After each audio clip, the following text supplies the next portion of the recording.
Jack el Destripador fue el primer asesino en serie. En 1888 descuartizó al menos a 5 mujeres y nunca fue capturado. En aquella época no podían identificarse las huellas dactilares ni el grupo sanguíneo.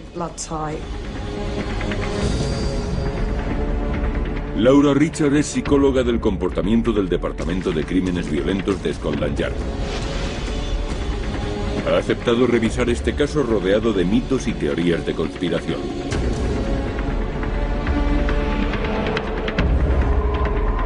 Laura lleva 10 años estudiando a los criminales más peligrosos, violadores y asesinos en serie.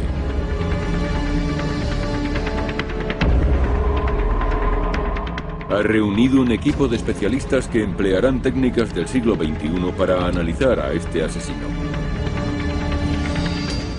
Jack el Destripador nos supone un reto. No concebimos que alguien pueda mutilar de ese modo a una mujer, así que no podemos comprenderlo. Perfil geográfico, imagen digital y ADN de pruebas nunca analizadas hasta la fecha. Estas técnicas proporcionarían la descripción más minuciosa realizada sobre el asesino. Dónde vivía, qué aspecto tenía y por qué mataba. Laura Richard desvelará por primera vez cómo escapó el asesino más famoso de la historia. Más de un siglo después, se vuelve a abrir la veda de Jack el Destripador.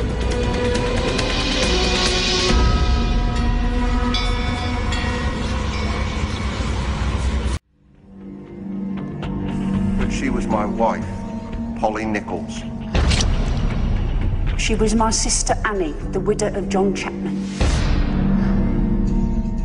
Era un delincuente nato, un depredador que asesinaba mujeres.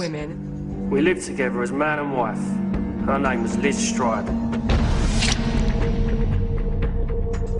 No se limitaba a matarlas. Las mutilaba y las abandonaba en mitad de la calle. Había un componente de sadismo. Her name was Catherine Eddowes. Para Laura Richard, el caso de Jack el Destripador nunca se cerró. Hay muchos factores que me interesan de este caso, aparte del hecho de que ocurriera en Londres, donde vivo y trabajo. Me llama la atención la vulnerabilidad de las víctimas, lo triste de sus vidas y el modo en que acabaron.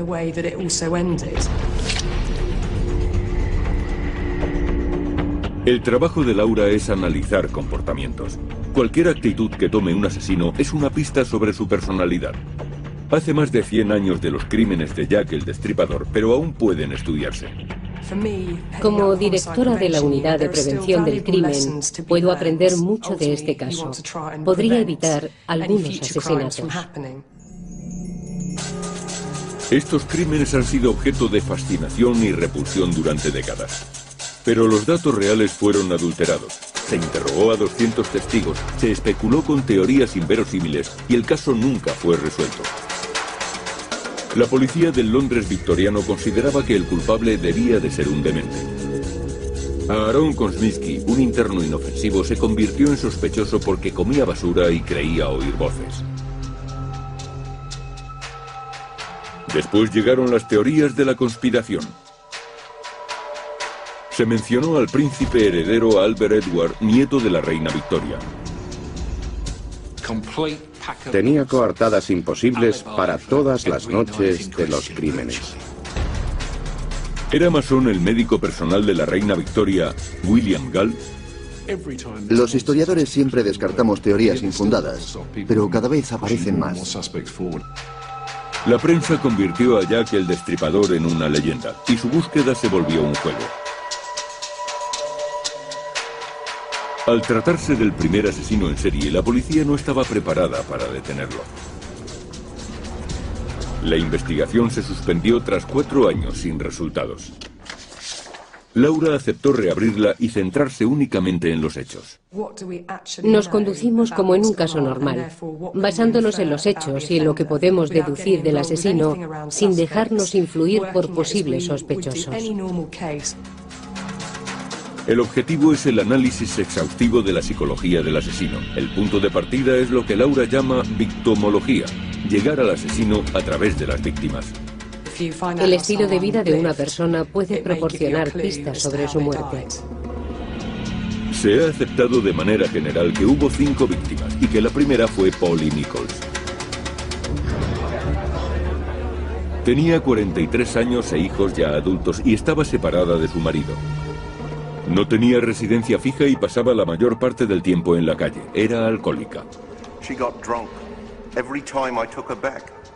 That's why I had to leave her altogether.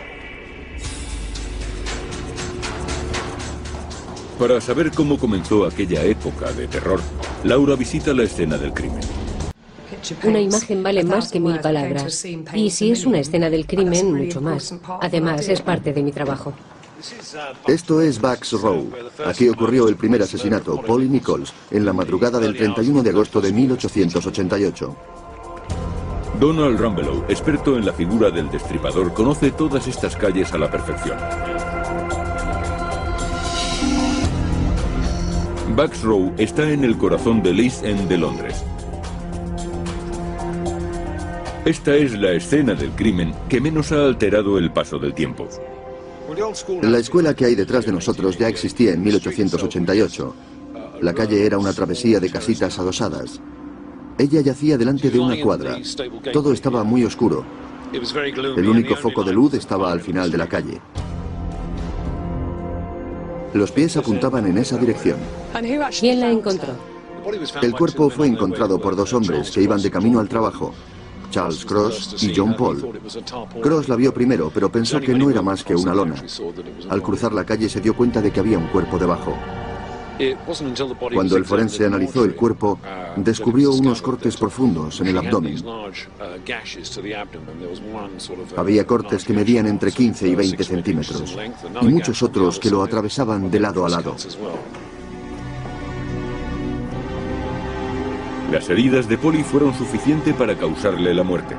Sus órganos sexuales estaban mutilados y Laura quiere averiguar la razón. Al asesinarla y después abandonar el cadáver, ¿se trataba de un crimen más o los motivos estaban relacionados con la manipulación de su cuerpo? Polly no fue violada, pero la naturaleza y la brutalidad del ataque dan una idea del estado mental del asesino. No fue violada, pero no podemos descartar el móvil sexual. Estamos hablando de un nivel de violencia tan alto que perfectamente podrían haber intervenido factores sexuales. Estoy convencida de que Jack el Destripador era un asesino sexual. El móvil sexual indica que podría ser obra de un hombre. Pero para saber qué llevó al asesino hasta Polly Nichols, Laura necesita conocer su historia. Todo es útil. Saber dónde compraba, quién era importante en su vida, si tenía pareja o compañeros y el estrato social de su familia. La causa de su muerte, la razón por la cual fue escogida, subyace en su estilo de vida. She was my wife. I don't think she had any enemies. She was too good for that. Laura solicita la ayuda de un patólogo para averiguar cuál era el método del asesino y encontrar un patrón en sus crímenes.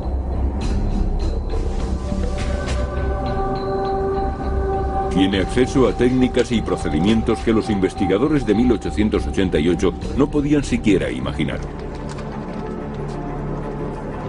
Pero investigar un caso de más de 100 años es todo un desafío.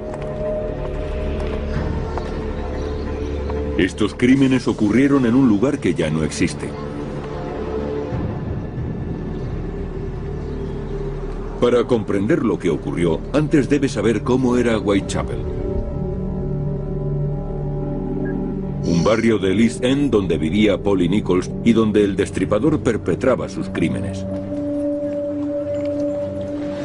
¿Por qué estaba Polly en Bucks Row? Probablemente buscaba clientes. Había tenido 3 ese día, pero se había gastado el dinero en Ginebra. ¿Era una prostituta? Era una prostituta y estaba buscando un cliente. Se sentía muy atractiva porque tenía un sombrero nuevo. Estaba borracha, pero aún así se veía guapa.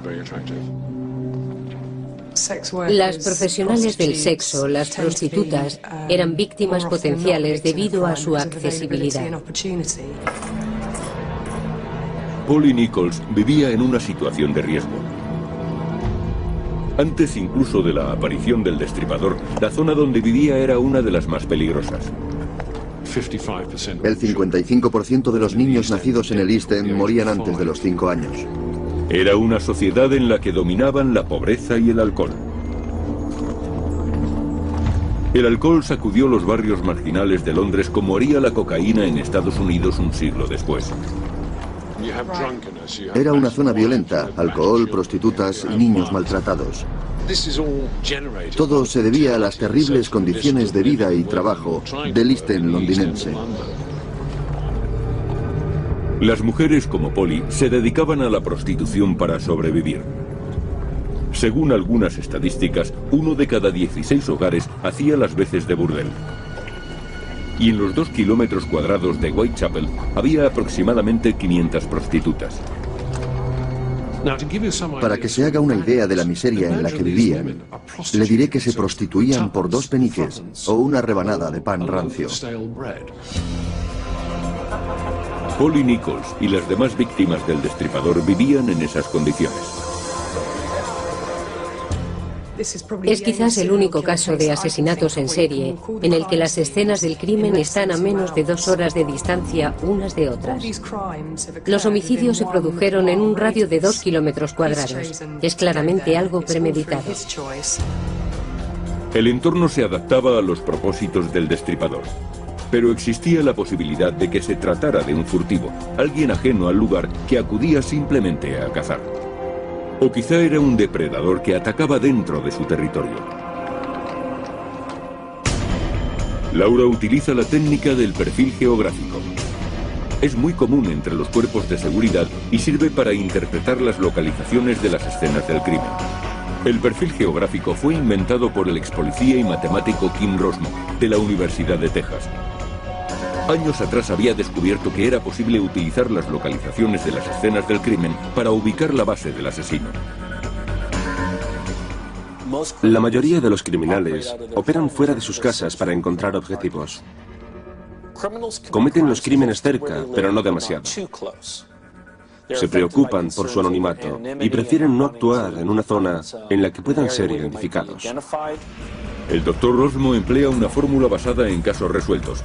Incluye información de las escenas del crimen y del entorno, como casas, calles y zonas públicas, y calcula la procedencia del atacante. Un programa realiza millones de cálculos para determinar el área de procedencia más probable. Genera un mapa que indica la probabilidad con colores. En negro, la zona menos probable de albergar la base del atacante, y en rojo, la más probable. Teniendo en cuenta que los asesinatos ocurrieron en un área reducida, el Dr. Rosmo puede determinar la calle por la que deberían de haber empezado las pesquisas en 1888. Mientras espera los resultados del perfil geográfico, Laura analiza el segundo asesinato. Ocurrió 9 días después de que se hallara el cadáver de Polly y a menos de 1 kilómetro, en Hanbury Street. La víctima se llamaba Annie Chapman. Este edificio, la casa consistorial de Soderick, era la oficina del forense. La oficina divulgó los crímenes del destripador. Laura ha venido a hablar con Neil Selden. Ha estudiado las vidas de las víctimas y según él, Annie Chapman estaba en una espiral de autodestrucción. ¿Puede decirme algo más al respecto? Sí, todas pertenecían a la clase obrera. Annie Chapman tal vez tuviera un origen un poco más alto. Her husband died 18 months ago now. After that she rather gave up. El matrimonio llevaba una vida muy normal. John trabajaba como cochero en Bond Street. Pero al parecer Annie robaba dinero a la familia de sus jefes y ambos terminaron por perder sus trabajos. Fue entonces cuando empezaron a tener problemas con la bebida.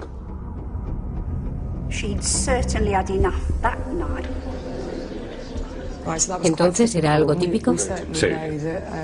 También sabemos que ejercía la prostitución. Sí, recurría a ello ocasionalmente. El patio donde Annie fue asesinada ya no existe.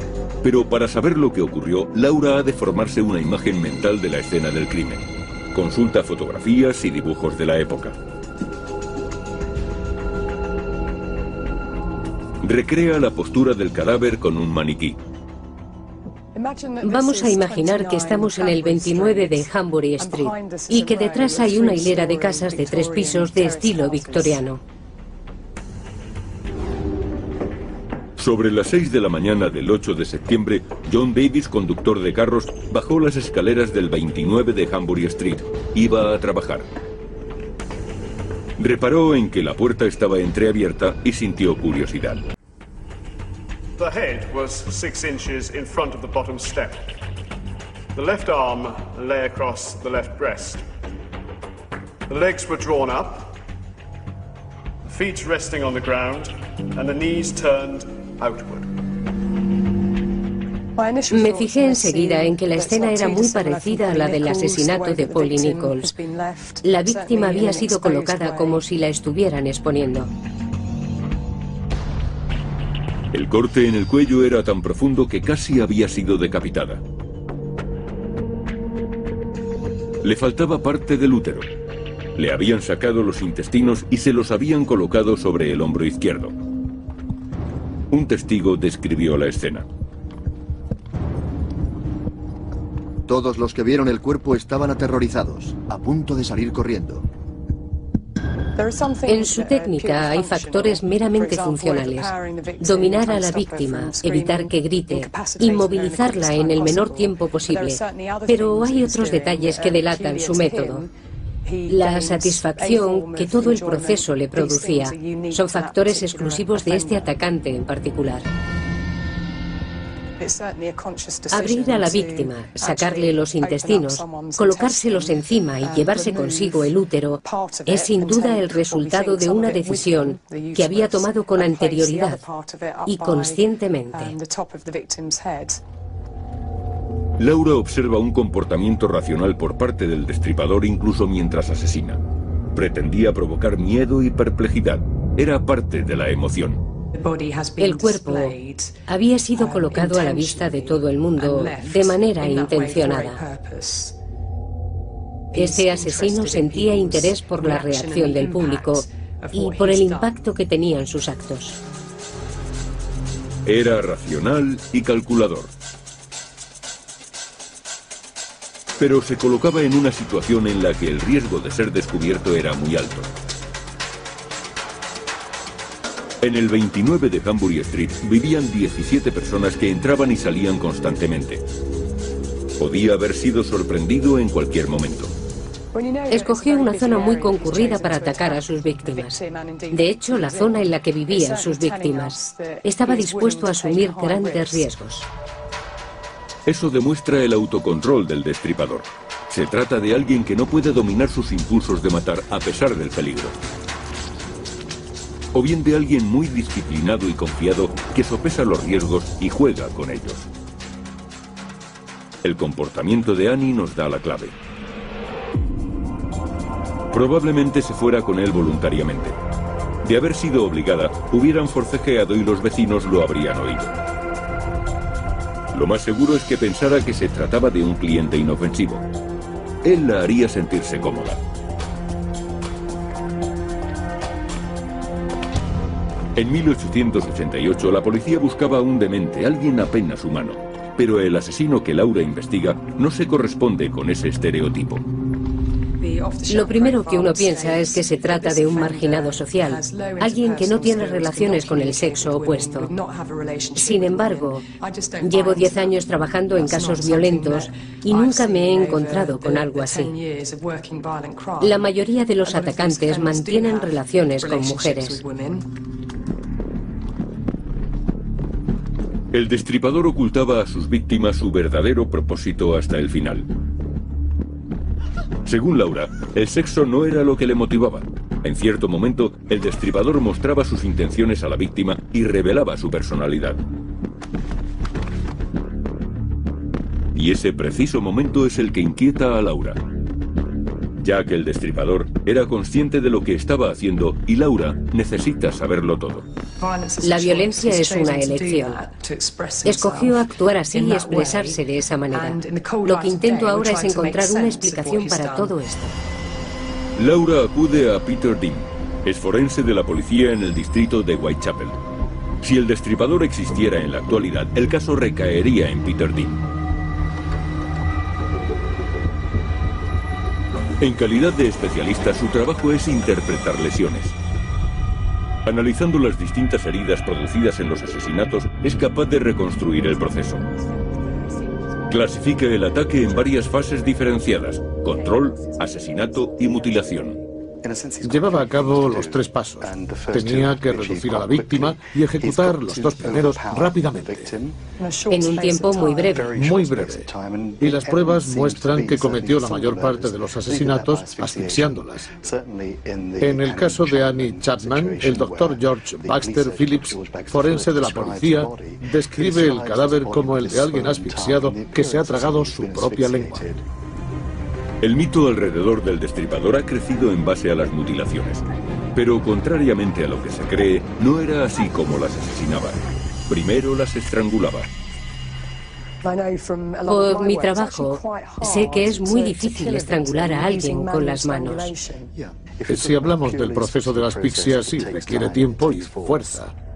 Pero se cercioraba de sus muertes cortándoles la garganta. Luego, cuando estaban tendidas en el suelo, realizaba las mutilaciones que les singularizan. Exactamente. Esta última fase es, según Laura, el objetivo del Destripador. Va más allá del asesinato y del autocontrol. Es precisamente lo que le excita y satisface. Revela cuáles son sus fantasías. Buscaba una sensación que le provocaba cierta forma de placer. Deduzco que se trata de algo que tiene que ver con la ira, el poder y el control. No mataba descuartizando, mataba para descuartizar. Esta particularidad es lo que provoca tanta fascinación en torno a sus crímenes y lo que ha dado origen a uno de los mayores mitos relacionados con el caso. El forense que practicó la autopsia a Annie Chapman fue el primero en proponer que el asesino era un cirujano. Reconoció técnicas quirúrgicas en las heridas, pero es una teoría con poco fundamento. Posteriormente, algunos médicos se han mostrado en desacuerdo. El doctor Bond revisó todas las autopsias y afirmó que el asesino no tenía conocimientos de anatomía o cirugía, ni siquiera los de alguien que hubiera trabajado de carnicero, en un matadero o en otros oficios propios de la época. Para Laura hay un aspecto mucho más importante que la formación médica del Destripador: el proceso psicológico que lleva a cometer este daño a otra persona. Hablamos fríamente, centrándonos en los hechos, pero matar a alguien supone un proceso mental tremendo. Laura lleva 7 años estudiando asesinos y sus motivaciones. El Destripador perpetró sus crímenes hace un siglo, pero según Laura, no dista mucho de los asesinos actuales. He recopilado mucha información sobre criminales violentos y asesinos en serie y me he remontado hasta sus infancias para encontrar experiencias traumáticas. Y si habían sufrido algún tipo de abuso físico, emocional o psicológico, algo que les convirtiera en lo que son. La gente indefensa suele tener ansias de poder, ya que el Destripador encaja muy bien ahí. A Laura, la experiencia le dicta que la crueldad del Destripador tiene su origen en algo que él mismo experimentó. De acuerdo con Peter Dean, la manera que escogió para expresar su ira le permitió infligir daños terribles y escapar sin siquiera mancharse de sangre. ¿Hasta qué punto se manchaba de sangre? Este tipo de mutilaciones provoca un gran flujo de sangre. Aunque el hecho de que las asfixiara antes de destriparlas lo limitara significativamente. Porque el corazón deja de latir. Exactamente. De esta manera no hay presión arterial. Y si todo se desarrollaba de noche y además llevaba un abrigo oscuro, tenía más posibilidades de pasar desapercibido entre la multitud y escapar. De este modo podía llevar a cabo todo lo que tuviera en mente y después desaparecer. El Destripador había atacado 2 veces en un mes. Tras estos 2 asesinatos, el gobierno y el pueblo de Londres advirtieron que se enfrentaban a algo diferente y terrorífico. Mientras aguardaban, no podían imaginar que cometería 2 crímenes más en solo 1 hora. Y que dejaría tras de sí un rastro que podría retomarse más de un siglo después. Para Laura, el tiempo transcurrido es irrelevante. Aborda el caso con las mismas herramientas que emplearía si colaborase en una investigación actual. Ahora recibe una visita de su antiguo mentor, John Greaves. Era uno de los miembros más respetados de la Policía Metropolitana. Se retiró en 2002 tras haber resuelto algunos de los crímenes más complejos de la historia de Londres. Además, es especialista en el caso del Destripador y aporta nuevos elementos a la investigación. Están relacionados con la 4ª víctima, Catherine Eddowes. Hasta ahora no se conocía ninguna prueba física que hubiera sobrevivido hasta hoy, pero alguien aseguraba tener un chal que fue sustraído del cuerpo de Eddowes.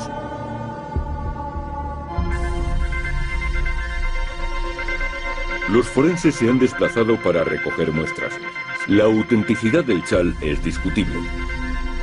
Pertenece a los descendientes de un policía que acudió a la escena del crimen. Ahora es propiedad privada, pero en el pasado estuvo expuesto en el Museo del Crimen de Scotland Yard. Si es auténtico, se trata de la última conexión física con el Destripador. Este es el supuesto chal de Catherine Eddowes. Tenemos que hacer pruebas para saber si el ADN encontrado en él se corresponde con el de alguno de sus familiares aún vivos. Las muestras de ADN son inútiles sin algo con lo que contrastarlas, pero ha habido progresos en este campo. Los descendientes de Eddowes han aceptado que se les tomen muestras de ADN.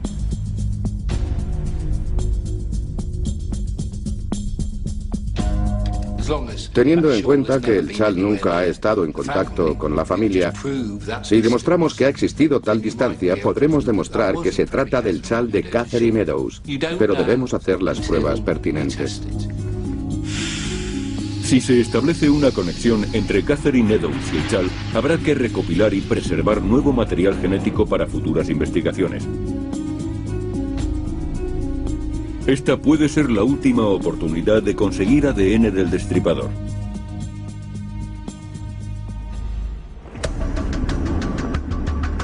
Catherine Eddowes fue asesinada el 30 de septiembre de 1888.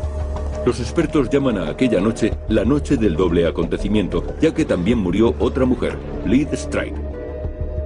Esta es la noche mejor documentada de toda la carrera criminal del Destripador. Con las fichas policiales y las declaraciones de los testigos y los forenses, es posible reconstruir los acontecimientos con precisión. Laura y John Greaves ponen en común sus conocimientos. Él ha dirigido decenas de investigaciones policiales. Reconstruyen los movimientos de Liz Stride y Catherine Eddowes durante sus últimas horas. A las 8 de la mañana del 29 de septiembre, Catherine fue vista saliendo de una casa de empeño. Acababa de empeñar un par de botas de su compañero, John Kelly. Consiguió 2 chelines y 6 peniques que gastó en comida. Eso nos muestra la miseria en la que vivían si empeñaban sus zapatos. ¿Cómo recuperaría las botas para ir a trabajar? ¿De dónde sacaría 2 chelines y 6 peniques? Se sabe que Catherine Eddowes ejercía la prostitución y seguramente tuviera otra fuente de ingresos, ya que gastaba mucho dinero en bebida. Los informes la sitúan en Aldgate High Street a las 6 de la tarde.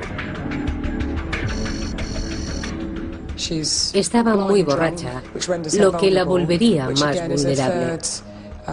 Era justo la misma situación que la de los otros 3 casos.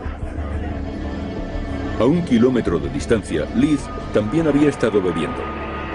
La vieron en la taberna Queen's Head y más tarde en el bar de Bricklayer Arm. No tenían mucho más que hacer. Estaban el alcohol y el sexo, nada más. Al igual que Catherine, Elizabeth Stride también era prostituta. Había nacido en Suecia en 1843, pero gran parte de su historia es confusa, ya que Liz mentía acerca de su pasado. She told me that she'd been married and that her husband died when the Princess Alice sank. It wasn't true. De acuerdo con los registros, Catherine Eddowes fue detenida a las 8 de la tarde por embriaguez e incapacidad. Las dos mujeres llevaban vidas similares en la misma zona geográfica. Ambas eran prostitutas. Había mucha gente en la calle esa noche. ¿Por qué ellas? Liz Stride and I lived together as man and wife. She was a very quiet, sober woman. Los testigos que hablaron de Liz Stride tuvieron otra percepción. A las 11 de la noche la vieron en la puerta de una taberna con un hombre no identificado. De hecho, se la vio con 3 hombres en las siguientes 2 horas. Sobre las 12:45, James Brown, un estibador, regresaba a casa cuando se cruzó con Liz y con un hombre de 1,75 m de estatura, fornido y con un abrigo largo. Parecía estar cortándole el paso y Brown, que más tarde identificaría el cadáver, la escuchó hablar.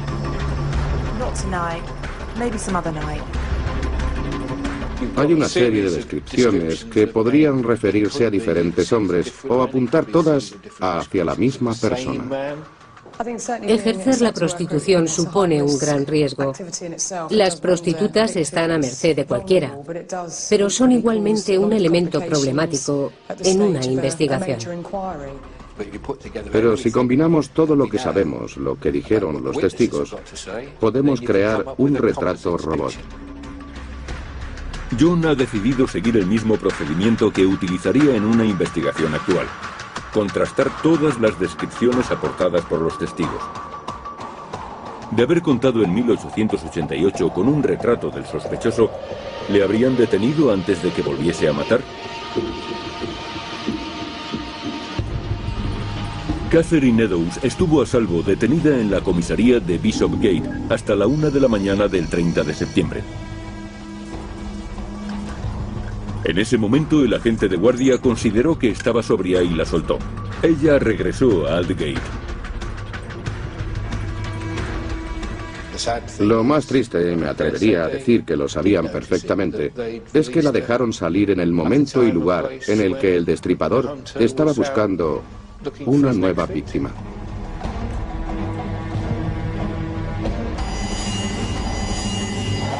Ya se había encontrado con Liz Stride y su cuerpo yacía en Berners Street. Cuando lo descubrieron a las 12:45 de la noche, todavía estaba caliente. El corte en la garganta todavía sangraba. Había muerto menos de 5 minutos antes. Aparte de esa herida, no había nada más. No estaba mutilada. Los que descubrieron el cadáver habían interrumpido el trabajo del asesino. Al entrar en el patio, lo perturbaron. Pero no fueron lo suficientemente rápidos como para salvar a Liz Stride, y puede que involuntariamente determinasen el destino de Catherine Eddowes. El atacante debía completar su trabajo para satisfacer una necesidad particular. En aquellos momentos estaría, seguramente, dominado por la adrenalina, buscando a una víctima con la que pudiera culminar su ataque. Se sabe que el destripador estaba en Berners Street sobre la 1 de la madrugada y que se dirigió al oeste hacia Mitre Square. Llegaría a su destino a la 1:30, ya que el cadáver fue hallado a la 1:45 y era evidente que le había dedicado tiempo. Catherine Eddowes sufrió mutilaciones mucho peores que las víctimas anteriores. Parecía haber querido resarcirse del primer intento frustrado de la noche. Pero solo él sabía lo que se le pasaba por la cabeza en ese momento. A lo mejor ella le rechazó como cliente y él se ensañó, destrozándole la cara y cortándole la nariz. Se puede establecer una tercera localización del destripador en aquella noche. A las 2:55, el inspector Alfred Long llevaba a cabo una investigación en Gloucester Street. Una pintada le llamó la atención y debajo descubrió un jirón de ropa ensangrentado.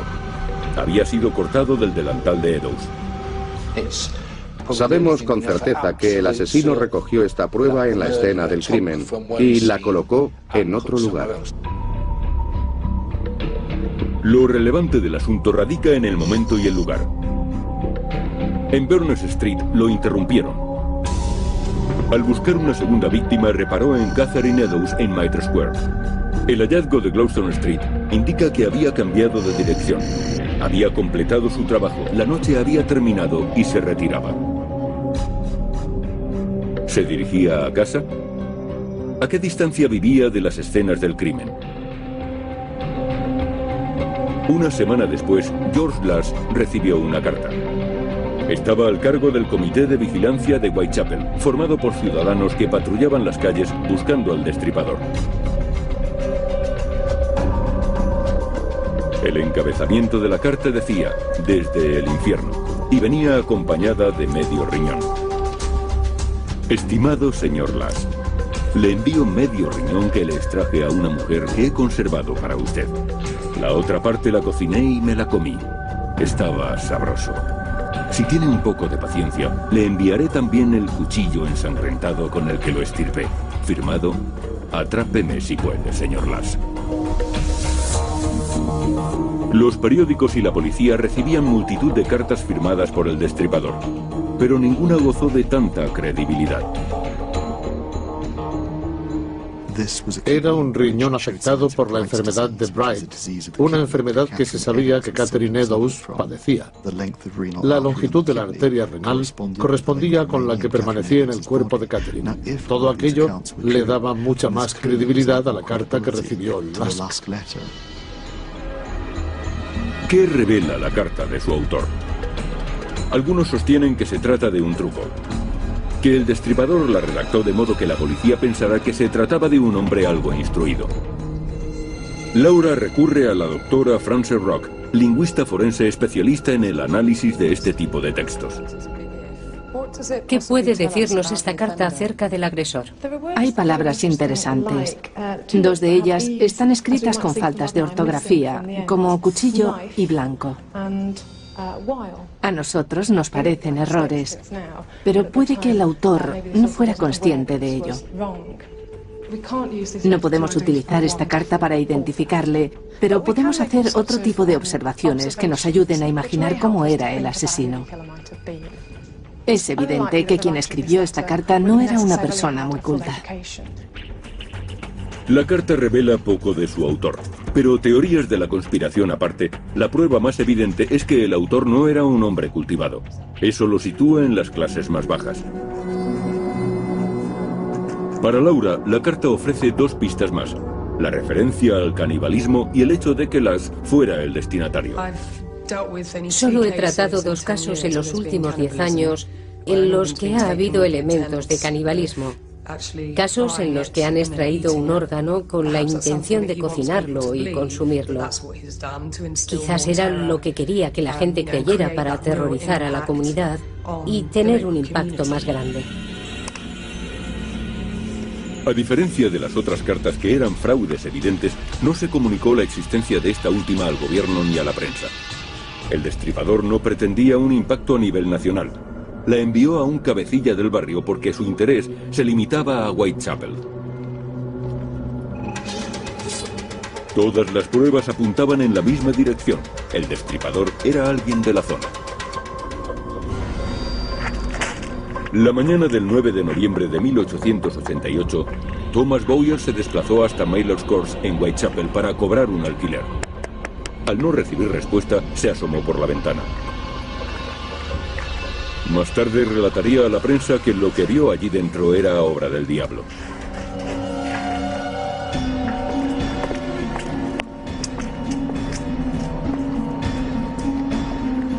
La puerta de la casa de Mary Kelly estaba cerrada.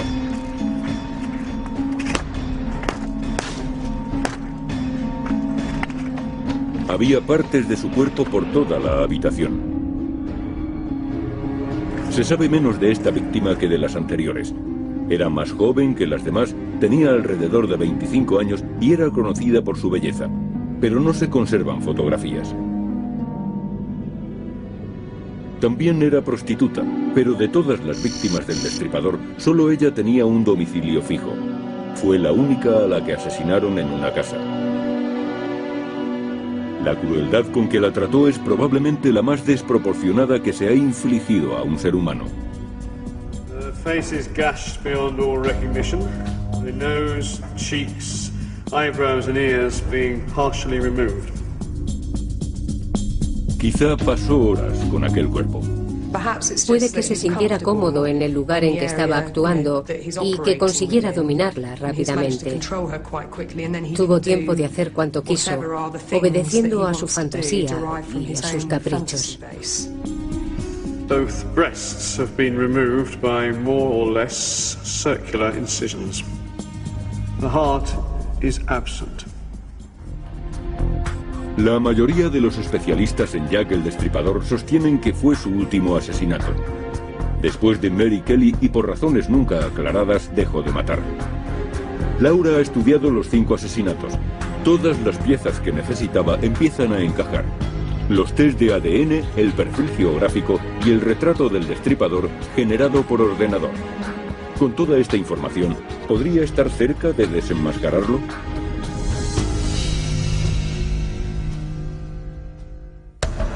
Laura ha elaborado un análisis psicológico del asesino a partir del estudio de los criminales más peligrosos. Asesinos y violadores en serie.